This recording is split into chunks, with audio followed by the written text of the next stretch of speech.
여러분, 두 눈이 보이는 것에 대해서 감사해 본 일이 있습니까? 저는 개인적으로 모든 장애인들 중에 가장 불쌍한 자가 시각장애인이라고 생각합니다. 우리가 두 눈을 이렇게 볼 수 있다는 것이 아주 큰 축복입니다. 그래서 흔히 눈이 보배다라는 말을 합니다. 본문에 나오는 두 사람의 소경은 병이 진행되는 상태가 아니고 확정된 그런 완전한 소경들입니다. 이제 그들은 다시 볼 수 있다는 희망의 여지가 없는 소경들입니다.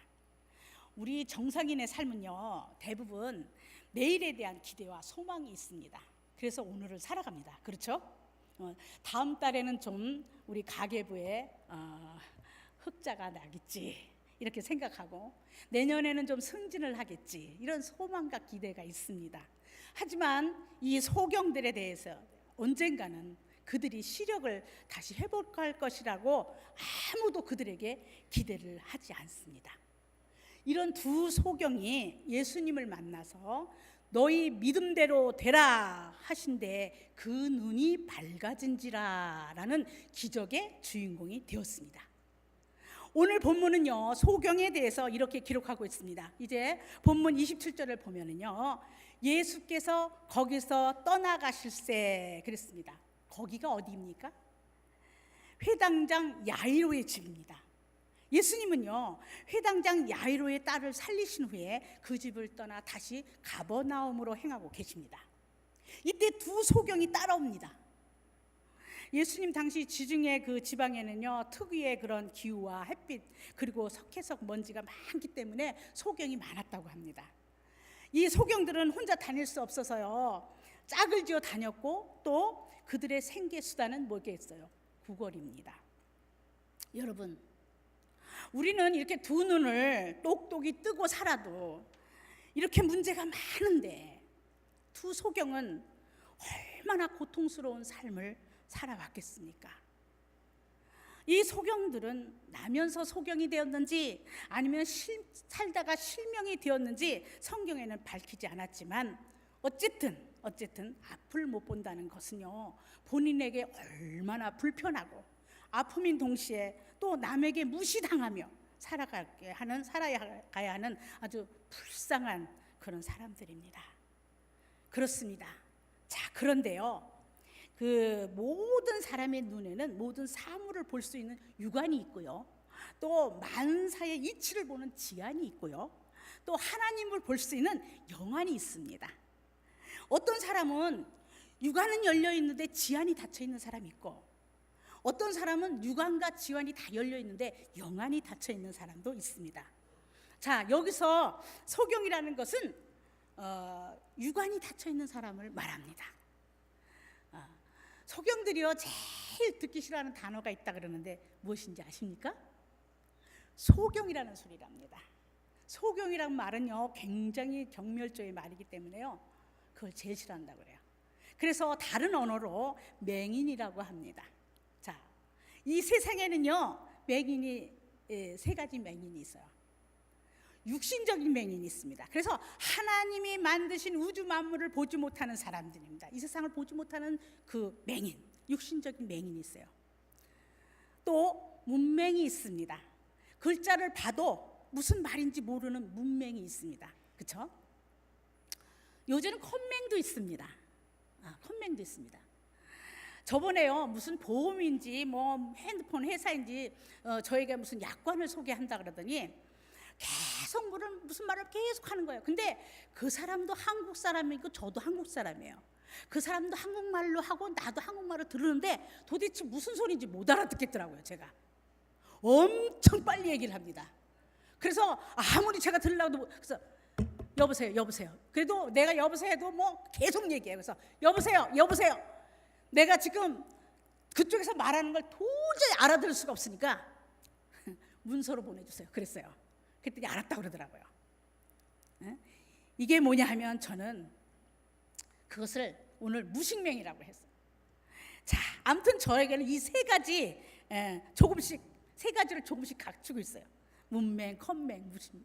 자, 문맹은 뭐냐면 제가요, 외국어를 잘 못합니다. 잘 알아듣지도 못합니다. 여기서 그런 분들 몇 분 계실 거예요. 그렇죠? 외국 사람이 오면 겁부터 덜컥 납니다. 어떻게 대답할 건가, 무슨 말을 하는가 몰라서. 또 컴맹이에요 제가. 그래서 제가 필요한 서류나 이런 거는 다 만들지만 그 외에 뭐 어마어마한 걸 하나도 못합니다. 그래서 매일 남자 교육자들 불러가지고 이건 어떡합니까 막 그렇게 물어보는 그런 컴맹이에요. 또 한 가지는요, 요즘 젊은이들이 하는 말을 못 알아들어요. 다 잘라 먹었어요. 다 잘라 먹어서 깜짝 놀랐어요. 그걸 깜놀았어요 이래요. 깜놀해 이래요. 그 깜놀해가 뭐예요? 그래서 그랬더니 깜짝 놀랐다는 준말이래요. 그래서 저도요 한번 우리 그 전에 우리 교구 팀 목자들이나 이렇게 문자들 보낼 때 빨리빨리 53 82 53 그랬어요. 했더니 전화가 왔어요. 목사님 이게 전화번호예요? 저기 웃는 사람들 몇 명 그런 사람들이에요. 828253은 빨리빨리 오세요 이 소리예요. 자, 그래서 요즘 잘 못 알아듣는 경향이 많습니다. 자, 이들보다 더 불행한 맹인이 있는데 바로 영적인 맹인입니다. 하나님이 만드신 우주 만물을요 보면서도 그것을 창조하신 하나님을 보지 못하는 사람들입니다. 그런데요, 잘 들어보세요. 우리가 가지고 있는 눈 중에 차라리 없어야 할 눈들도 있어요. 이게 무슨 말인가? 없어야 할 눈도 있어요. 시편 18편 27절에 보니까 교만의 눈이 있습니다. 또 민수기 22장 31절에 보니까 탐욕에 어두워진 발람의 눈이 있습니다. 또 마태복음 5장 29절에 보니까 실족하게 하는 눈이 있습니다. 또 마태복음 7장 3절에 보니까 형제의 눈에 티만 보는 눈이 있습니다. 이런 건 차라리 없어야 할 눈입니다. 성경은 이러한 눈을 빼어버리고 한 눈만 가지고 천국에 가는 것이 축복이라고 주님이 말씀하셨습니다. 그리고 가만히 보니까 27절에 살펴보면요, 두 소경의 믿음을 잘 소개해주고 있습니다. 하나님의 기적은요 믿음을 통해서 나타납니다. 아무나 하나님을 만날 수 없고 아무나 하나님의 축복을 받을 수도 없습니다. 믿음을 가진 자라야 믿음의 역사가 일어납니다. 그런데 믿음은요 다른 사람에게 줄 수 있는 것이 아니에요. 내 믿음은 내가 가져야 합니다. 아멘이시죠? 내 아내가 예수 잘 믿는다고 남편도 저절로 예수를 잘 믿는 것은 절대로 아닙니다. 가끔요 전도하다 보면 우리 마누라가 예수 잘 믿으니까 내가 우리 마누라 치마폭 잡고 천국에 따라가련다고 이렇게 말하는 분들이 있으신데 죄송합니다. 안 됩니다. 믿음은 개인적이고요 개인의 구원의 확신이 있어야 합니다. 고통이 있는 사람이 누가 나를 고통 속에서 건져주겠지 그러고 생각하고 가만히 앉아있으면 평생을 고통 속에서 살 수밖에 없습니다. 본인이요 고통 속에서 벗어나려면요 하나님께 매달려 부르짖어 기도하고 본인이 노력해야 된다는 것입니다. 그런데 이 두 소경의 믿음은 어떤 믿음인가 보면요 인내하는 믿음이에요. 인내하는 믿음. 두 소경이 따라오며 라고 말씀하십니다. 예수님을 놓쳐서는 안 된다는 아주 절박한 심정으로 따라온 것입니다. 이번 기회가 마지막이라고 판단하고 죽기 살기로 따라갔습니다. 여기서 소경이 따라간다는 것은 정말 대단한 일입니다. 대단한 일이에요. 이거. 제가 이스라엘 가서 보니까요 정말 돌이 많아요. 정말 산마다 돌이 너무 많아갖고 넘쳐나요. 제주도 돌 많다 그러죠? 아니에요. 성지순례 가니까 진짜 돌 많더라고요. 그런데요 눈도 안 보이는 이 사람 둘이 그 돌길에 그 누구를 쫓아간다는 것을 상상해 보세요. 먼지는 나지 사람들은 많지 한 사람이라도 눈을 떴으면 같이 끌고 가는데 둘 다 장님이야. 둘 다 못 봐. 그런데 그 사람들이 둘이 예수를 따라간다는 것 이건 정말 기막힌 일입니다. 생각을 해보고 상상을 해보세요. 우리 같으면 아마 포기할 것입니다. 이것은 믿음의 인내이고 결단입니다. 믿음의 인내와 결단 없이 하나님을 만날 수가 없습니다. 죽은 자를 이 두 소경은요, 예수님의 소문을 잘 들었어요. 죽은 자를 살리신 그 예수님을 길에서 만났는데 이 절호의 기회를 놓쳐서는 안 된다는 결심으로 따라갔습니다. 사람들에게 오는 기회는 그리 많지 않아요. 그러므로 오늘 기회를 잘 붙잡는 것도 축복입니다. 오늘 기회가 잘 돼서 여러분 손선풍기 얻으셨잖아요. 그렇죠? 아까 그러더라고요. 누가요? 나 그거 살라 그랬는데 여기 이렇게 주네. 정말 좋아하시더라고요. 예, 맞아요. 기회예요. 자, 또 기도하는 믿음이 있습니다. 이 소경들은 소리질러 가로되라고 말합니다. 기도는 표현인데요, 여기서 소리질렀다는 것은 우리가 잘 아는 통성 기도를 말합니다. 성경을 보면요, 조용히 하는 기도보다는 어떻게 해요? 되게 부르짖는 기도예요. 그래서 에레미야 33장 3절에 보니까 뭐라 그랬어요? 너는 내게 부르짖으라. 내가 내게 응답하겠고 내가 알지 못하는 크고 비밀한 일을 내게 보이리라 하고 말씀하고 있습니다. 이런 기도를요, 야곱도 야복 강가에서 기도했어요. 또 다니엘은 사자굴에서 기도했어요. 그의 친구 사드락과 메삭과 아벳느고가 극렬히 타는 풀무불 속에서 들어가면서 이런 절규의 기도를 했습니다.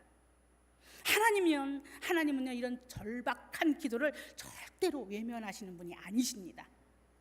야복 강가에서 야곱이 부르짖어 기도했더니 그를 승리자로 축복하셨고요, 다니엘을 사자굴에서 그의 친구들을 불 속에서 하나님이 건져내 주셨습니다. 그뿐만이 아니고 그들은 비록 바른 그런 신앙의 고백을 드렸습니다.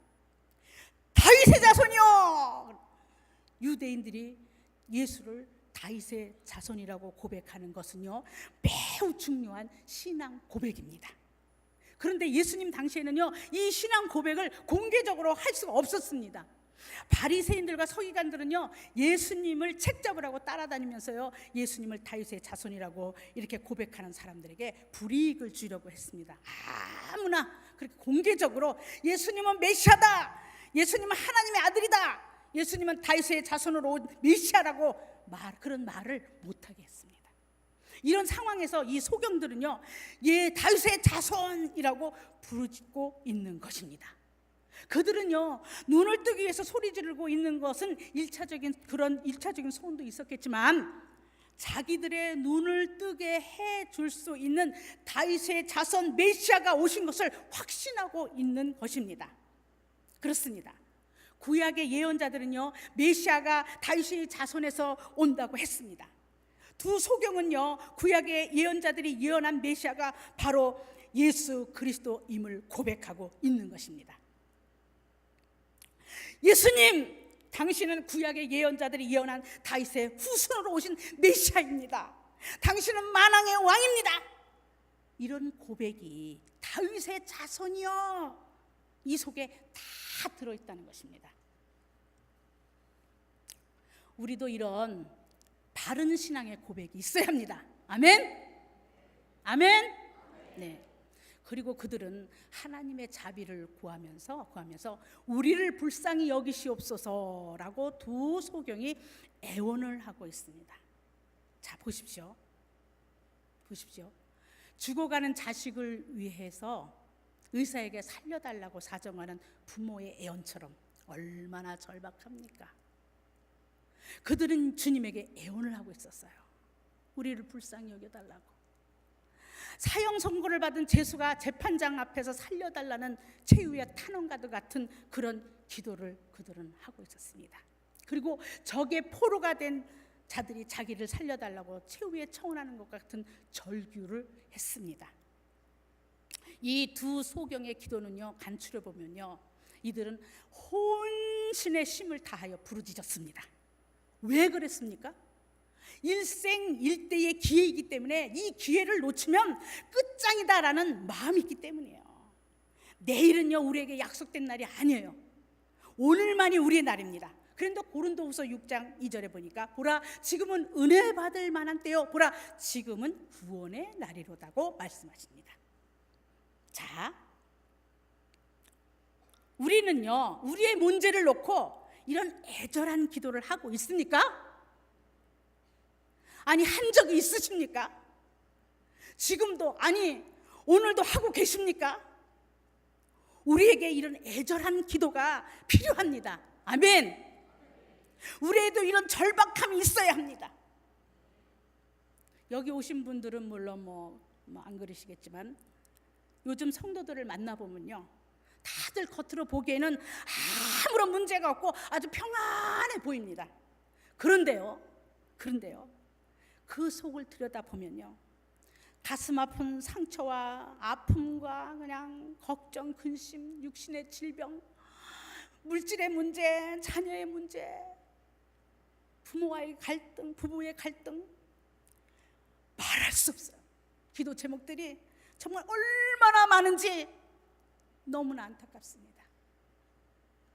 그런데요, 더 문제는요, 기도에 대한 애절함이 없다는 거예요. 그렇게 고통을 받고 그렇게 답답함을 갖고 있는데 기도에 애절한 그런 것이 없다는 거예요. 목사님, 기도나 해주세요, 이렇게 말하는. 어느 원로 목사님한테 제가 들었어요. 어떤 분이 와서 기도 부탁을 막 하더니 목사님, 기도나 좀 해주세요 그러더래요. 기도나가 뭡니까? 그래서 그 목사님이 당신을 위해서는 기도 안 합니다. 기도나는 뭐예요? 하든지 말든지 듣든지 말든지 들려주든지 안 들려주든지 그냥 기도나, 안 되니까 그거라도 한번 해볼까 하는 심정으로 기도나 해주세요. 그래서 안 해준다 그랬답니다.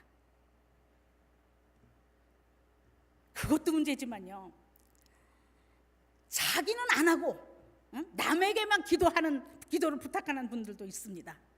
참 문제입니다. 그렇게 절박한데 자기는 새벽에 안 나오고 자요. 그냥 자. 밤늦게까지 TV 보고 뭐 하고 다 자. 그리고 새벽에 나오는 사람한테 기도 부탁을 하는 거예요. 새벽에 남들 자는데 안 자고 나와서 죽으라고 울면서 기도하는 사람은 그럼 뭡니까? 그럼 뭐예요? 여러분, 그러지 맙시다. 또 요즘 성도들 중에요, 아이고 오늘 주님 못 만나면 다음 주에 만나지 뭐 하는 그런 마음을 가진 사람이 있는데, 그런 분들은 미안하지만 예수님을 만나기가 어렵습니다. 자, 다시 봅시다. 두 소경이요, 온 힘을 다해 부르짖었는데, 그런데요 28절에 보니까 예수님의 반응은 어땠습니까? 예수께서요 집으로 들어가심에, 예수님은 가버나움에 거처하시는 집으로 그냥 들어가셨어요. 이 두 소경은 그동안 길에서부터 계속 따라오면서 다윗의 자손이여 불쌍히 여겨달라고 외쳤건만 우리 예수님은 묵묵부답이십니다. 그냥 예수님이 아무 말 없이 집으로 들어가신 것입니다. 사람은요 누군가에게 무시당하는 것처럼 기분 나쁜 일이 없어요. 그럼에도 그들은 그것에 상관을 하지 않고 다윗의 자손이여 우리를 불쌍히 여겨주시옵소서 이렇게 하고 계속 부르짖었어요. 이것이 믿음입니다. 왜 예수님은 이렇게 하셨을까요? 왜 이렇게 하셨을까? 이것은 주님께서 하시는, 즉 믿음은 장애물을 통과해야 하는 테스트이기 때문입니다. 지금 주님은 끈질기게 간구하고 따라다니는 소경들의 믿음을 테스트하고 계시는 것입니다. 예수님은요 어떤 경우에는 즉시 기도를 들어주는 것도 있고, 어떤 경우에는 사람들 앞에 장애물을 놓으시기도 하십니다. 믿음을 시험하시기 위해서입니다.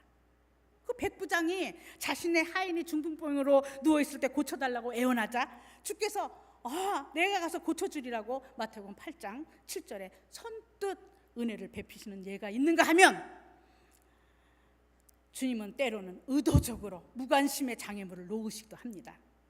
우리 마태복음 15장에 나오는 수로보니게 여인에게는 무시하는 것 같은 느낌을 받지 않습니까? 수로보니게 여인은요 귀신 들린 딸의 병을 고치기 위해서 예수님께서 와서 소리를 지릅니다. 주 다윗의 자손이요 나를 불쌍히 여기시옵소서, 내 딸이 귀신 들렸나이다 말하자 예수님은 한 말씀도 대답지 아니하셨어요. 또 그러니까 제자들이 와서 그 여자가 우리 뒤에서 소리를 지르니 좀 보내세요 이렇게 말합니다. 그러자 나는 이스라엘의 집에 잃어버린 양 외에는 다른 데로 보내심을 받지 아니하였나라고 말씀하십니다. 그 여인이요 예수께 절까지 하면서 주여 저를 도와주소서. 얼마나 애달겠어요. 딸이 귀신 들렸는데 얼마나 애달겠어요. 우리 애가 조금만 열이 나도 얼마나 애가 달퍼요. 다 아는 맹장이 걸려도 얼마나 애달픕니까. 그런데 귀신 들려서, 흉악한 귀신이 들려서 고통받고 있는 딸이 있는데 얼마나 그 마음이 애달픕니까. 그래서 주여 저를 도와주옵소서 그랬더니 이번에는 자녀의 떡을 취하여 개들에게 던짐이 마땅치 아니하니라고 말했어요. 사람이 가장 참기 어려운 것이 차별이고 무시당하는 것입니다. 하지만요 이 여자는 주여 올소이다마는 개들도 제 주인의 상에서 떨어지는 부스러기를 먹나이다 라고 했습니다. 그때 그렇게도 냉정하고 그렇게도 무정하신 주님의 자세가 달라지셨습니다. 여자야 네 믿음이 크도다. 네 소원대로 되리라 하시면서 그 딸을 고쳐주셨습니다. 우리가 기도하는데요 하나님이 침묵하실 때가 많이 있습니다. 왜 그런지 아십니까? 우리의 신앙을 시험하시기 위함입니다. 예수님은요 그 소경들의 열심과 인내를 시험해 본 것이에요. 지금도 예수님은 우리들을 시험해 보십니다. 그래서 우리의 기도가 끈질긴 기도라야 합니다. 끈질긴 기도라야 해요. 얻을 때까지 구하라 그랬어요. 얻을 때까지 구하라. 만날 때까지 찾으라. 열릴 때까지 두드리라. 그러므로 믿음의 기도는요 더욱더 끈기와 인내가 필요합니다. 자 이제 드디어 이 두 소경에게 예수님의 반응이 보입니다. 내가 능히 이 일을 할 줄로 믿느냐? 지금 무엇을 물으십니까? 내가 모든 병을 고칠 수 있는 능력자로 믿느냐? 그런 말씀입니다. 그렇습니다. 우리 주님이 우리에게 향하신 가장 큰 관심은 주님을 향한 믿음입니다. 믿음이 없이 부르짖는 기도는 응답이 없어요. 예수님은 아무것도 요구하지 않으셨습니다. 우리가 하나님을 믿는 것은 은혜이고 공짜입니다. 아멘. 단 한 가지 보시는 것은 그 마음 중심의 믿음을 보신다는 것입니다. 과연 내가 너희 눈을 고칠 수 있는 것으로 믿느냐? 그 소리예요. 그 사람들이 믿음을 요구하십니다. 병을 고쳐주시는 그 능력은요 믿음을 통해서 나옵니다. 어떤 학자는요 믿음과 기도는 동전의 앞뒤와도 같고 새의 두 날개와도 이렇게 같다고 했습니다. 기도하면서 믿지 않는 것은 한 날개를 잃어서 한 날개로 움직이는 것과 같다고 했습니다. 또 믿음이 있다고 하면서 기도하지 않는 것은 한쪽 날개, 그것도 잃은 것입니다. 우리에게는 믿음과 기도라는 두 날개가 꼭 필요하다는 것입니다. 이 두 날개를 통해서 기적이 일어납니다. 아멘. 네, 두 소경의 대답은요 주여 그러하오이다 그랬어요. 이 말은 내가 믿습니다 아멘이라는 고백입니다. 주님은요 성도의 신앙을 항상 확인하십니다. 주님께서 이때에 그 소경들을 만지시지 않고도 얼마든지 말씀으로만 눈을 뜨라고 명하셔도 되는데 오늘 본문에 보면은요 주님이 이들의 눈을 만져주셨습니다. 주님은요 주님의 손은 창조의 손이에요. 주님의 손은 구원의 손입니다. 주님의 손은 능력의 손입니다. 자, 오늘 본문에서 주님이 만져주신 것은요 치료의 방법보다는 그들을 사랑하시는 그 마음으로 만져주셨다고 학자들이 말합니다. 그리고요 너희 믿음대로 되라고 선언하십니다. 너희 믿음대로 되라. 우리의 믿음은요 근본적으로 크게 두 가지로 이렇게 나눌 수 있는데요 구원받는 믿음과 하나는 하나님의 도움을 입는 믿음입니다. 자, 구원은요 믿음으로 받습니다. 아멘이시죠? 죄인을 구원하시기 위해서 죄 없으신 주님이 나의 죄를 위해서 십자가에서 피 흘려 죽으신 것과 3일 만에 부활하시고 승천하셨으며 다시 오신다는 그 주님을 믿을 때 믿음이 있다고 말할 수가 있습니다. 그 믿음이 없이는 아무리 많은 지식이 있을지라도 아무리 많은 재산이 있을지라도 구원을 받지 못합니다. 믿음이 없이는 예수를 주라고 시인할 수도 없을 뿐만 아니라 하나님께 나아가는 길이 아예 차단되고 마는 것입니다. 그리고요, 하나님의 능력의 하나님이심을 믿고 도움을 요청할 때 하나님의 도움을 얻을 수가 있습니다. 믿음을 다른 측면에서 나눈다면요, 산 믿음과 죽은 믿음으로 나눌 수가 있습니다. 죽은 믿음이란 야고보서 2장 14절에 보니까 행함이 없는 믿음이다, 이렇게 말씀하고 있습니다. 또 산 믿음이란 마태복음 7장 24절과 야고보서 1장 22절에 보니까 생함이 있는 믿음이다 라고 말합니다. 이 파워, 힘이 있는 믿음은 산 믿음입니다. 믿음의 크기로 나눈다면요, 작은 믿음과 큰 믿음으로 나눌 수가 있는데요, 작은 믿음은 하나님을 믿지 않는 것은 아니지만 소극적인 그런 믿음이에요. 그러나 큰 믿음은 하나님의 존재의 역사를 믿고 부르짖고 또 믿는 만큼 순종하는 마음의 자세를 말합니다. 사람이 살아가면서요, 누구를 믿을 수 있다는 것이 얼마나 큰 행복인지 알 수 없습니다. 특별히요, 하나님이 아버지됨을, 주님이 나의 구주됨이 믿어지는 것이 세상에서 가장 축복임을 믿으시기 바랍니다. 이 축복을 믿지 못하는 사람들이 정말 불행한 사람들입니다. 그러므로 믿어진다는 것이 얼마나 큰 복입니까? 우리 로또 막 맞아갖고, 저는 뭐 로또가 지금 얼마가 타는지 그런 거 잘 모릅니다. 로또 복권도 한 번도 안 사봐서 어떻게 하는 건지도 모르지만, 하여간 로또 맞는 것보다 이 세상에 그 무엇과도 바꿀 수 없는, 그런 비교할 수 없는 그런 큰 축복임을 믿으시기 바랍니다. 그렇습니다. 모든 것은 믿음의 역사입니다. 큰 믿음은요, 큰 역사를 나타내고 작은 믿음은 작은 역사를 일으킵니다. 그러나 전혀 믿음이 없는 사람은 아무 역사도 일으키지 못합니다. 주님은 오늘도 저와 여러분을 향하여 너의 믿음대로 될저다 라고 말씀하고 계십니다. 여러분, 하나님은 인색한 하나님이 아니십니다. 병 고쳐주는 것, 문제 해결해 주는 것 절대로 인색한 분이 아니에요. 다만 우리의 믿음이 없기 때문입니다. 문제는 나 자신에게 있어요. 내 마음에 교만이 있고, 내 마음이 하나님을 신뢰하지 못하고 인정하지 못하고 변덕을 부리고 원망하고 순종하지 않고 의심이 가득 차 있기 때문에 역사할 기회가 없는 것입니다. 여러분, 믿음을 붙잡으십시오. 하나님은 믿음을 기뻐하십니다.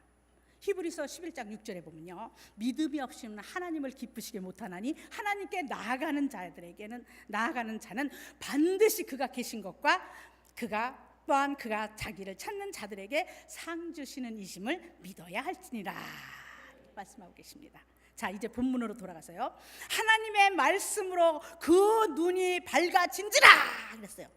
소경이 눈을 떴습니다. 아멘. 한 사람이 눈을 뜬 것이 아니고 두 사람이 다 눈을 떴어요. 여러분, 기적이 무엇입니까? 소경이 눈을 뜨는 것이 기적이 아닙니까? 능력과 기적의 크기는 믿음의 크기예요. 두 소경은 믿음의 크기대로 역사가 일어난 것입니다. 이제 30절에 보니까 예수께서 엄히 경계하시되 뭐라 그랬냐면은 삼가 아무에게도 알게 하지 말라고 하셨습니다. 믿음의 본질은 구원에 있는 것이죠. 어떤 능력을 나타내어 과시하는 것이 아니기 때문에 예수님은 조용히 그들을 보내주셨습니다. 아마 세상 사람 같으면 이 한 건 가지고 팔자를 아마 고치려고 할 것입니다.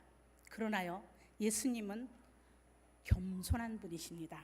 마태복음 6장 3절에 보니까 너는 구제할 때에 옳은소리 하는 것을 왼손이 모르게 하라고 하신 말씀을 실천하셨습니다. 삼가 아무에게도 알게 하지 말라. 왜 예수께서 소경들의 눈을 띄워주시고 이 말씀을 왜 하셨는가? 이런 이유가 있습니다. 눈뜬 소경들이 신별을 보호해주기 위해서입니다. 요한복음 9장에 보면요, 날 때부터 소경된 자가 눈을 뜬 사건이 나옵니다. 왜 그 소경이 이렇게 침을 뱉어갖고 진흙을 이겨서 왜 이렇게 눈에 발라주고 실로암 못에 가서 씻어라, 그게 요한복음 9장에 나오는 말씀이에요. 집에 가서 꼭 읽어보시길 바랍니다. 유 목사가 진짠가 거짓말인가. 자, 그런데 어떻게 되었습니까? 이 친구가 나가서요, 예수가 눈 띄어진 것을 전파하다가 유대인들에게 붙잡혀서 그 가족과 함께 출교를 당한 사건이 나옵니다. 이렇게 눈을 뜬 소경들이 유대인에게 불이익을 당할 것을 주께서 아시기 때문에 삼가 아무에게도 알게 하지 말라고 하셨습니다. 그런데요, 그들이 나가서 어떻게 했습니까? 31절에 보니까 복음을 전했어요. 자, 예수님은 삼가 아무에게도 가서 말하지 말라고 하셨는데 그들은 나가서 예수의 소문을 온 땅에 전파했습니다. 그것도 온 땅에 전파했다고 했어요. 여기 온 땅이란 말은 가는 곳마다라는 뜻입니다. 한 곳에만이 아니라 가는 곳마다 그 일을 말했고 한 번만이 아니라 계속해서 예수의 그 능력을 전파했다는 것입니다. 왜 그랬습니까? 주님의 은혜가 너무나 감격해서 복음을 전하지 않고는 도무지 견딜 수가 없어서 있습니다. 우리들에게 이런 은혜가 넘쳐나야 됩니다. 이런 능력이 나타나야 합니다. 이런 간증이 쏟아져야 합니다. 그들의 외침은요, 생명을 건 외침이며 전도입니다. 소경들이 이렇게 하는 것은요, 유대인들에게 붙잡혀 갈 위험도 있고 심지어 출교를 당할 수 있는 목숨까지 담보한 그런 행동이었습니다. 여기 저희가 나가서라는 말씀이 있습니다. 본문 목숨까지 이 부분은 저희가 하나님의 강한 은혜의 힘을 작용하고 있다고 보아야 합니다. 그렇습니다. 이 소경들은 가만히 있을 수가 없었는데 자기들이 일어났던 이 기적, 저의 믿음대로 이루어졌던 이 위대한 하나님의 능력으로 말미암아 자기들에게 입혀졌던 그 은혜는 도저히 가만히 있을 수 없도록 성령 하나님께서 그들과 함께한 것이에요. 성령의 능력과 함께 이들은 목숨을 걸고 예수의 소문을 전파했다는 것입니다. 할렐루야. 믿음은 우리의 소원 성취의 목적이 아니에요. 예수님은 소경의 두 눈을 고쳐주신 안과 의사로 이 땅에 오신 것이 아닙니다. 예수님이 이 땅에 오신 것은 메시아로 오셨습니다. 메시아로 오셨다는 것은 영적인 문제를 위해서 오셨다는 말입니다. 예수님은요, 우리의 육신의 문제뿐만 아니라 그 문제를, 육신의 문제를 해결하러 오신 분이 아니고 우리의 영생을 해결하라고 이 땅에 오신 메시아입니다. 그 메시아를 알기 때문에 메시아를 만난 이들은 눈 뜨고 거기서 머무를 수가 없었다는 것입니다. 소경의 눈이 밝아졌습니다. 제2의 탄생, 새로운 삶이 왔어요. 얼마나 좋겠습니까? 얼마나 화나겠습니까? 우리도 그동안 영적으로 소경 같은 삶을 살아왔습니다. 세상적인 것은 잘 보고 살아왔지만 영적인 것은 볼 수가 없었고 죄 때문에 거룩을 보지 못했고 사람들은 많이 만나보았으나 예수님을 보지 못했던 영적 소경들이었습니다. 하지만 이제 우리도 예수님을 구주로 믿기에 이 소경처럼 영적인 눈을 뜨게 되었습니다. 예수님을 보게 된 것입니다. 이것이 기적입니다. 할렐루야. 그렇습니다. 하나님은 우리가 성령 충만함을 받고 예수님을 잘 믿어 말씀에 순종하는 사람이 되기를 오늘도 원하십니다. 자, 일대 결단하시길 바랍니다. 우리에게 이 두 사람의 소경처럼 바른 신앙의 고백이 있어야 합니다. 주님, 나의 주님이 메시아임을 믿고 주님의 십자가를 통하여 나의 영원한 생명의 구주가 되신다는 것, 또 주님은 나의 모든 기도의 응답을 주실 수 있는 전능자시라는 것, 그리고 주님은 나를 통해 하나님의 나라를 확장하기를 원하신다는 것, 이것을 깊이 한번 생각해 보시고 이런 바른 신앙의 고백을 위해서 이 두 소경이 예수님을 만나서 부르짖은 것처럼 지금 우리도 우리의 문제를 놓고 간절히 3번 부르신 후에 부르짖어, 주여 3번 부르신 후에 부르짖어 기도하면서 우리 나아가겠습니다. 우리 주여, 우리 젖먹던 힘까지 다 해서 동원해서 정말 애절한 기도, 간절한 기도, 이 소경이 눈을 떴던 그 기도, 그런 기도를 우리가 가지고 있는 기도 제목에다 그런 기도를 하시기를 간절히 축원합니다.